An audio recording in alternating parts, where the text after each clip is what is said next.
gajinya sekian ratus juta, pendapatannya gede, fasilitasnya banyak.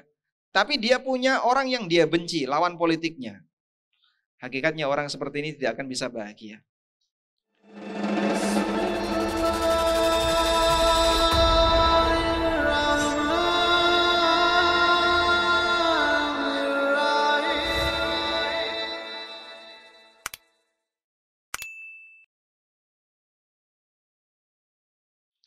Baik, Bapak Ibu yang kami hormati, ilmu itu ada dua macam.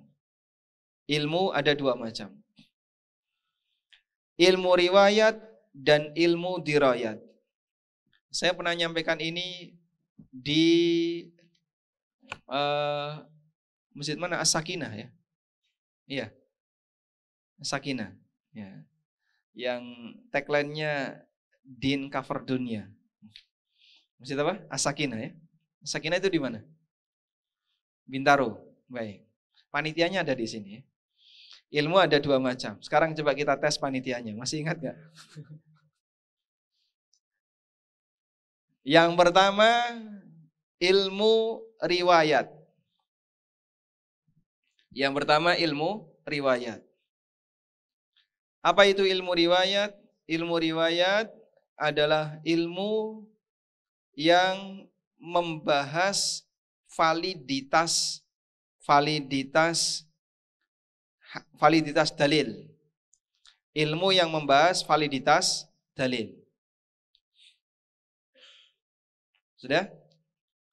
Misalnya, hadis ini sahih atau tidak? Al-Quran yang mutawatir atau tidak? Itu dibahas dalam ilmu riwayat. Ilmu seperti ini namanya ilmu riwayat. Yang ahli dalam ilmu riwayat dulu banyak. Di zaman para ulama ahli hadis. Ada Imam Bukhari, Imam Ahmad, kemudian para penulis kitab sunan. Penulis kitab sunan ada berapa, Pak? Ada 5. Ini berapa? Apa saja? Sunan Tirmidzi, Ibnu Majah, Abu Dawud, Nasai, terus satu lagi? Sunan, satu lagi apa? Ada 4 ya. Kalau ada 5 nanti Sunan Kalijaga ya. Ada 4 ya. 4 tadi sudah disebutkan. Sunan An-Nasai, Sunan At-Tirmidzi, Abu Dawud dan Ibnu Majah. Yang terkenal, maka sering disebut dengan kitab Arba'atus Sunan, 4 sunan. Baik. Mereka adalah ahli-ahli dalam ilmu riwayah. Mereka ahli dalam ilmu riwayah. Yang kedua, ilmu dirayah. Ilmu dirayah adalah ilmu yang membahas tentang kandungan dan makna dari dalil. Misalnya bahas tentang tafsir dari ayat Al-Quran atau tafsir dari hadis Nabi Sallallahu Alaihi Wasallam. Itulah ilmu dirayah. Sudah? Kita harus punya bagian dari dua ilmu ini. Kalau enggak riwayah, minimal dirayah. Menggabungkan dua ilmu ini berat, tidak semua orang mampu melakukannya. Selanjutnya, farubba hamili fiqhin ila man huwa afqahu minhu wa rubba hamili fiqhin laisa bifaqih. Banyak orang yang membawa dalil disampaikan kepada orang yang lebih paham daripada dirinya. Banyak orang yang membawa dalil lalu dia sampaikan kepada orang yang lebih paham daripada dirinya. Maksudnya gini, ada orang yang hafal dalil, tapi dia nggak ngerti maknanya. Lalu si yang hafal dalil ini menyampaikan kepada orang lain. Nah, orang lain ketika mendengarkan dalil itu dia langsung hafal. Dia langsung paham. Oh, maksud dalil ini seperti ini. Si A punya dalil, disampaikan kepada si B. Saat si B mendengarkan hadis itu, B ini paham. Oh, maksud hadis ini demikian. Ada sebuah kejadian. Ini di zaman tabi'in. Di antara ulama yang dikenal sebagai orang yang dia memiliki pemahaman yang luas terhadap dalil adalah Syu'bah Ibnul Hajjaj. Syu'bah Ibnul Hajjaj. Dan di antara ulama yang dikenal punya, kalau Syu'bah itu hafalannya banyak. Di antara ulama yang dikenal punya pemahaman yang hebat terhadap dalil adalah Ibnu Syihab Az-Zuhri. Wallahu alam, apakah cerita itu berkaitan dengan dua orang ini ataukah tidak. Namun terjadilah sebuah peristiwa seperti ini. Ada seorang ibu-ibu yang tanya kepada ulama yang punya banyak hafalan hadis. Wahai Syekh Fulan, saya punya kasus seperti ini. Saya punya kasus seperti ini. Ini jawabannya bagaimana? Dia tanya kepada ulama A. Nah, ulama A nggak bisa jawab. Lalu meminta kepada wanita ini, ayo coba kita datang ke ulama B. Barangkali beliau bisa jawab. Akhirnya mereka berdua datang ke ulama B. Kemudian kasusnya disampaikan kepada ulama B. Dijawablah oleh ulama B. Selesai dijawab, ulama A tanya, kok kamu bisa jawab kayak gitu? Dasarnya apa? Ulama B mengatakan, aku mendengar hadis darimu, bunyinya seperti ini. B menjawab itu dasarnya adalah hadis yang disampaikan oleh A. A punya hadis itu, bahkan dia sumber pertama nggak paham, B yang paham. Itulah maksud hadis Nabi SAW, bahwa ada orang yang membawa dalil kepada orang yang lebih paham daripada dirinya. Dimengerti insya Allah di sini? Baik. Sehingga ini salah satu di antara keutamaan orang yang memiliki ilmu dirayah, di mana ketika dia punya ilmu dirayah, saat datang riwayat dia bisa memahaminya. Dan ilmu dirayah tadi apa, Pak? Ilmu yang membahas tentang apa? Kandungan dari dalil. Baik. Selanjutnya,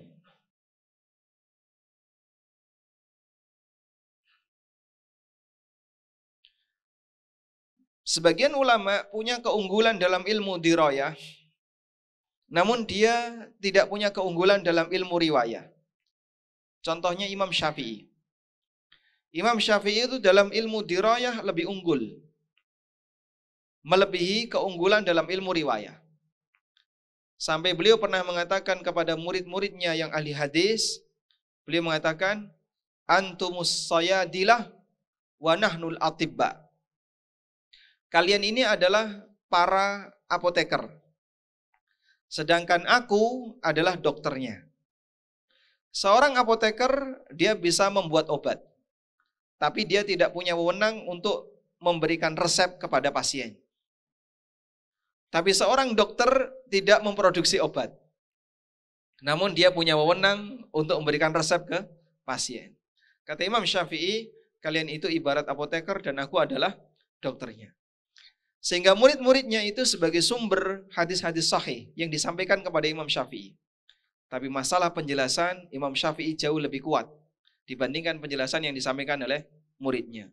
Satu hadis bagi seorang ulama, dia bisa menjabarkan dengan panjang lebar, dengan makna yang mendalam. Bagi mereka yang paham. Tapi bagi mereka yang tidak paham, hanya disampaikan secara tekstual, sementara dia tidak tahu kandungan maknanya. Mereka yang paham itulah dokter bagi sebuah dalil, sedangkan mereka yang mendapatkan hadis itu sahih, itu ibarat apa? Para apoteker. Karena itu beliau pernah mengatakan kepada muridnya, idza sahhal hadis, idza wajadtum hadis as-sahih faballighni. Kalau kalian menjumpai ada hadis yang sahih, tolong sampaikan kepadaku. Baik, berikutnya. Di penggalan pertama ini Nabi SAW menyebutkan tentang keutamaan mereka yang belajar hadis. Berikutnya kita beralih kepada bagaimana cara untuk membersihkan diri dari penyakit ghil. Bagaimana cara untuk membersihkan diri dari penyakit ghil. Apa itu penyakit ghil? Wala taj'alna ghillan lilladzina amanu. Rabbana innaka raufur rahim. Itu doa yang diajarkan dalam Al-Quran. Rabbana ighfir lana wa li ikhwanina alladhina sabaquna bil iman wa la taj'al fi qulubina ghillan. Ya Allah, jangan Kau jadikan dalam hati kami ada ghil. Apa itu ghil? Kebencian. Lilladzina amanu, kepada orang yang beriman, disebabkan karena hasad lalu dia benci kepada orang yang beriman. Baik. Nabi SAW bersabda, "Thalathun la yughillu alaihinna qalbu muslim." Ada 3 hal di mana hati seorang muslim apabila melakukan 3 hal itu tidak akan tertimpa ghil. Hati seorang muslim tidak akan tertimpa ghil jika dia melakukan 3 hal itu. Kata ghil jika dibaca al-ghillu maknanya al-hiqdu, hasad. Dan jika diturunkan dari kata al-ighlal maknanya khianat. Enggak ada papan tulis enggak apa-apa ya. Pokoknya antum ikuti saja di awang-awang. Al-ghil itu punya 2 asal usul. Kalau berasal dari kata al-ghil artinya hasad. Bisa juga ditarik dari asal ighlal yang artinya khianat. Sudah? Dan 2 makna ini bisa kita gabungkan. Sehingga kita bisa mengartikan hadis ini ada 3 amalan apabila seorang muslim melakukannya maka di hatinya tidak akan ada sifat hasad dan sifat khianat kepada muslim yang lain. Baik. Hasad itu sumber kenapa makhluk tidak bahagia. Sehingga meskipun orang itu sudah punya banyak harta, memiliki banyak fasilitas hidup, tapi kalau batinnya dipenuhi dengan rasa hasad, bisa nggak dia bahagia, Pak? Nggak bisa. Karena itu misalnya, Pak, ada seorang anggota atau pejabat, tapi dia hasad dengan lawan politiknya.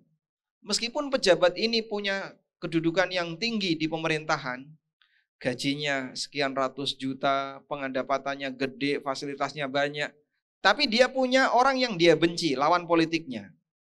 Hakikatnya orang seperti ini tidak akan bisa bahagia.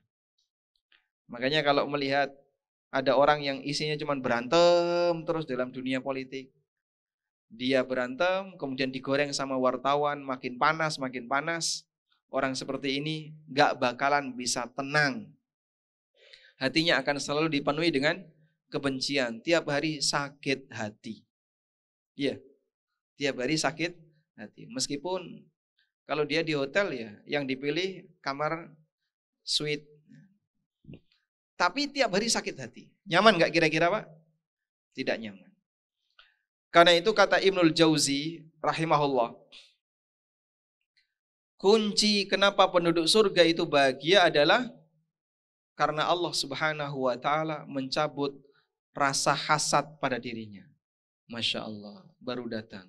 Masya Allah. Tidak apa-apa ya. Nanti ini untuk tanya jawab masalah zakat. Baik, kita lanjutkan. Kunci, sebentar, ini ada yang mati satu ini kayaknya. Suaranya berubah ini.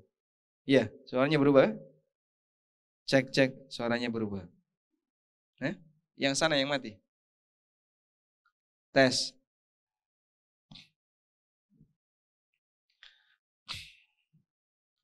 Ibnul Jauzi mengatakan, wa ma taba 'aisyu ahlil jannah illa ba'da an nuzi al-hiqdu wal ghillu min qulubihim. Kehidupan penduduk surga tidak akan bisa bahagia kecuali setelah Allah cabut kedengkian dan kebencian dari hati mereka. Allah Subhanahu wa taala berfirman, "Wa naza'na ma fi qulubihim min ghillin ikhwanan ala sururin mutaqabilin." Ini ada di surat apa, Pak? Silakan Anda buka, catat ya.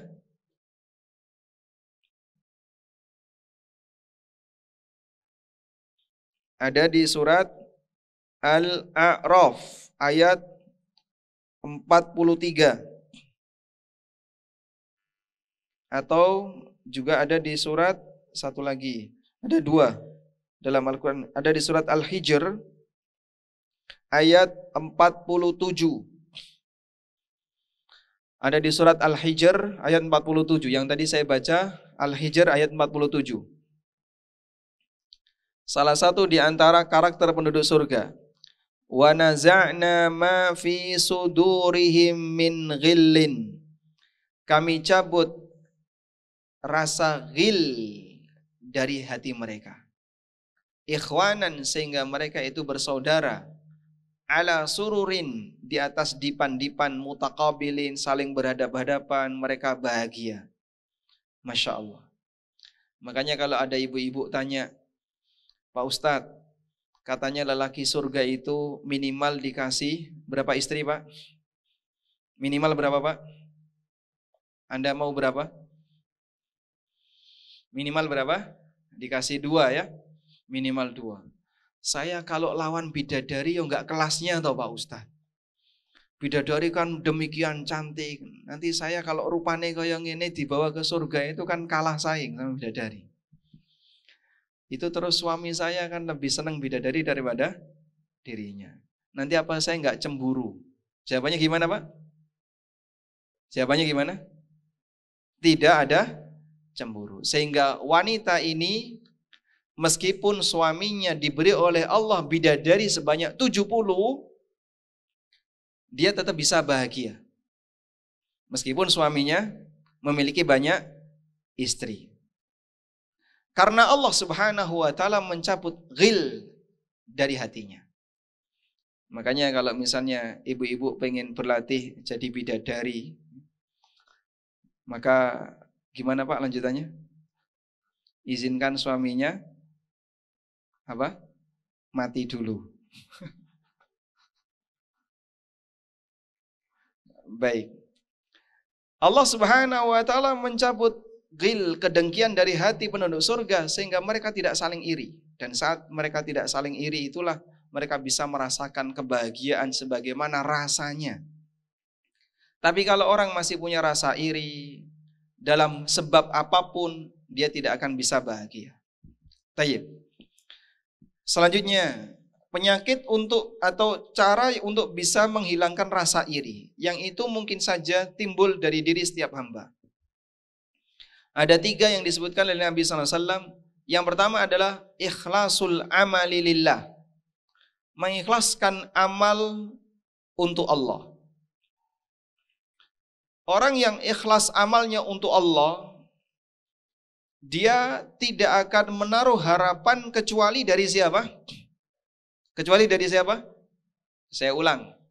Kenapa ikhlas itu bisa menghilangkan kedengkian? Karena orang yang amalnya ikhlas untuk Allah, dia tidak akan menaruh harapan kecuali kepada Allah. Sehingga ketika dia berbuat baik kepada orang lain, ketika dia beramal ibadah, ketika dia melakukan aktivitas yang sifatnya ibadah, harapan dia cuma satu, balasan dari Allah. Itulah buah dari ikhlas kepada Allah, manfaat dari ikhlas kepada Allah. Dan ketika harapan dia hanya kepada Allah, kalaupun makhluk tidak memberikan balasan dan kebaikan bagi dia, dia sih santai saja, cuek saja. Tujuan saya bukan kamu, tujuan saya adalah Allah. Karena itu Syekh Sa'di rahimahullah menyebutkan, ini teori penting sekali. Jika bapak ibu sedang berbuat baik kepada orang lain, tanamkan dalam diri kita bahwa saya sedang bermuamalah dengan Allah, bukan bermuamalah dengan orang ini. Jika kita sedang berbuat baik kepada orang lain, tanamkan dalam diri kita bahwa kita hakikatnya sedang bermuamalah dengan Allah, bukan bermuamalah dengan orang ini. Maka orang yang menerima kebaikan kita, dia mau ngasih balasan maupun tidak ngasih balasan, kita santai saja. Tujuan saya bukan kamu, tujuan saya adalah Allah Subhanahu wa taala. Dan itu sebagaimana yang Allah ajarkan dalam Al-Qur'an, wa yut'imuna at-ta'ama 'ala hubbihi miskinan wa yatiman wa asira. Innama nut'imukum liwajhillah la nuridu minkum jazaan wala syukura.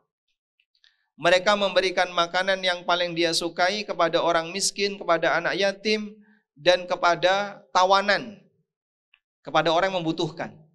Lalu dia mengatakan, la nuridu minkum jazaan wala syukura. Kami tidak mengharapkan balasan dari kalian maupun rasa terima kasih dari kalian. Innama nut'imukum liwajhillah. Aku berikan makanan ini, aku sedekahkan ini hanya untuk Allah. Harapannya hanya kepada Allah.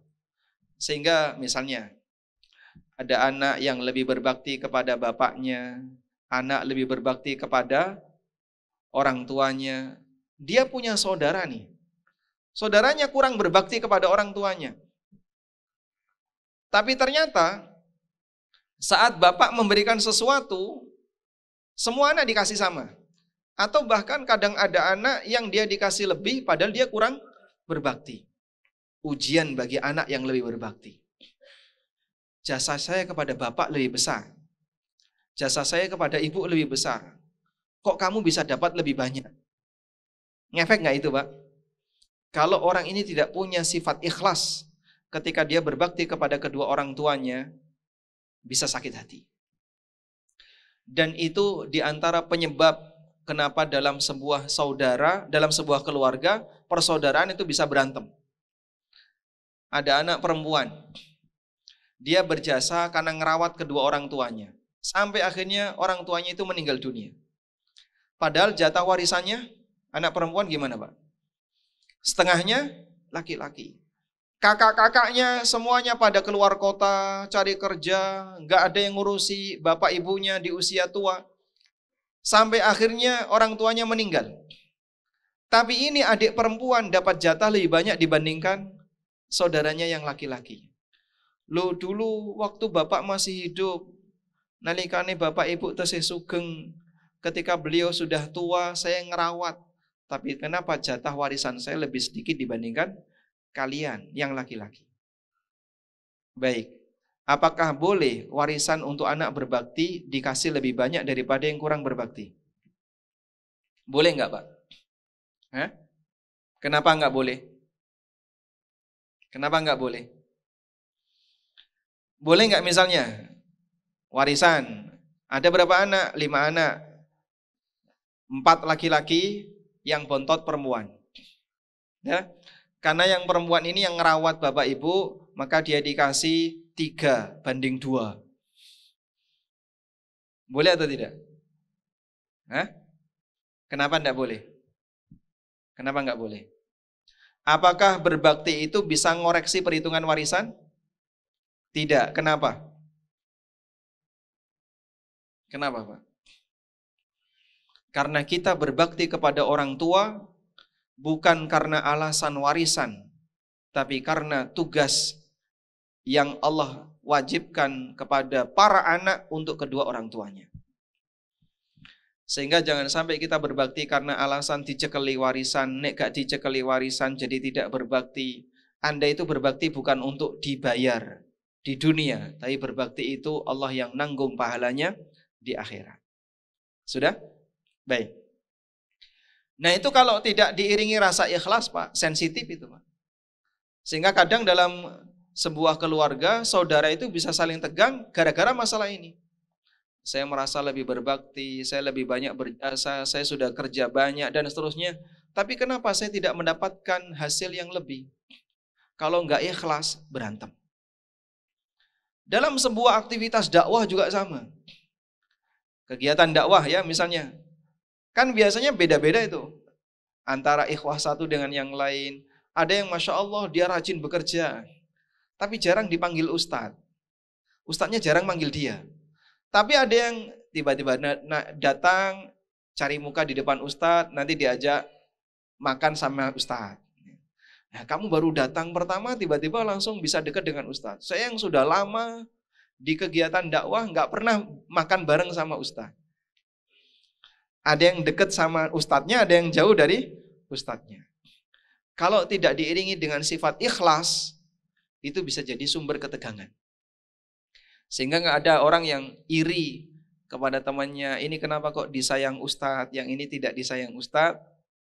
Karena apa, Pak? Ya, mukanya beda. Yang satu sering cari muka, yang ini jarang cari muka, gitu ya. Pada waktu peristiwa selesainya perang Hunain, Rasulullah SAW mau kembali. Lalu beliau membagi ghanimah kepada orang-orang yang baru saja masuk Islam, itu dikasih banyak. Ada yang dikasih 100 onta, ada yang dikasih 100 kambing, ada yang dikasih harta sekian, banyak.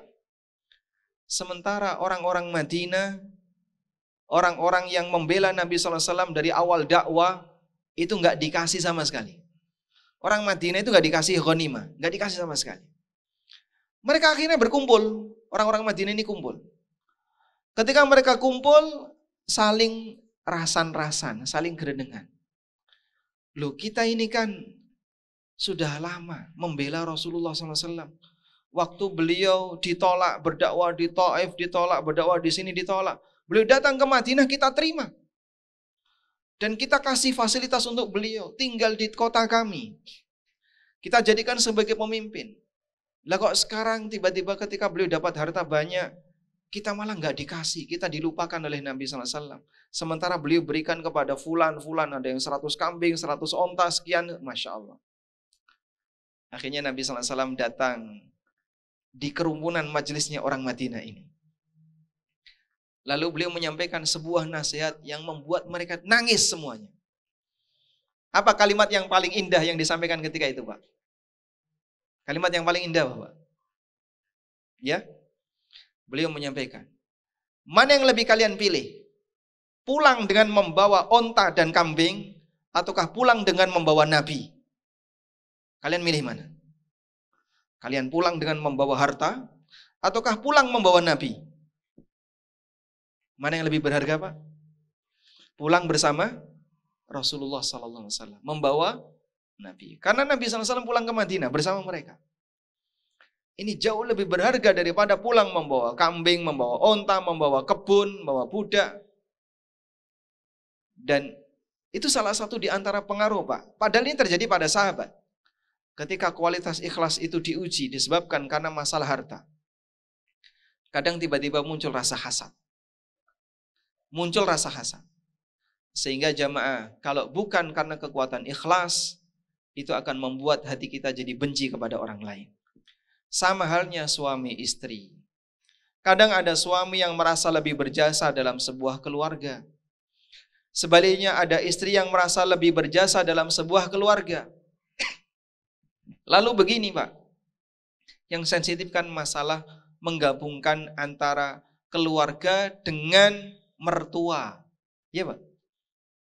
Suami punya orang tua, istri punya orang tua. Dalam sebuah keluarga kadang kecenderungan itu serong kanan dan serong kiri. Kadang lebih akrab dengan keluarga suami, kadang lebih akrab dengan keluarga istri. Nah, pasangannya ini agak sensitif. Kemarin lebaran di sini, sekarang di sini lagi, besok di sini lagi. Kenapa enggak lebaran di tempat saya? Terus ada yang, saya kan sudah merasa, dia merasa lebih berjasa. Saya juga sudah banyak ngasih kepada kamu, banyak ngasih ke keluarga. Sensitif ini, Pak. Yang bisa menyebabkan orang berantem salah satunya ini. Sehingga dalam sebuah rumah tangga, kadang kemudian ada kecemburuan terkait keberpihakan masalah keluarga, gara-gara yang satunya pengen ke sini, yang satunya pengen ke situ. Anda punya pengalaman kayak gini? Mungkin ada di antara kita. Kalau bukan ikhlas, kekuatan ikhlas, susah bagi kita untuk mengendalikannya. Sehingga kadang ada yang merasa kok keluarga itu lebih banyak diuntungkan daripada keluarga saya. Dia lebih banyak dikasih daripada keluarga saya. Itu kalau bukan karena kekuatan ikhlas yang ada pada diri seorang mukmin, akhirnya suami istri ini saling membenci. Makanya kita diajarkan, kunci pertama kalau Anda berbuat baik kepada orang lain, misalnya istri berbuat baik kepada suaminya, ingat Anda berbuat baik untuk Allah, bukan untuk dunia.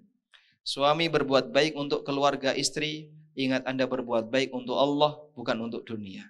Dengan ikhlas itulah tidak akan ada kecemburuan. Masya Allah.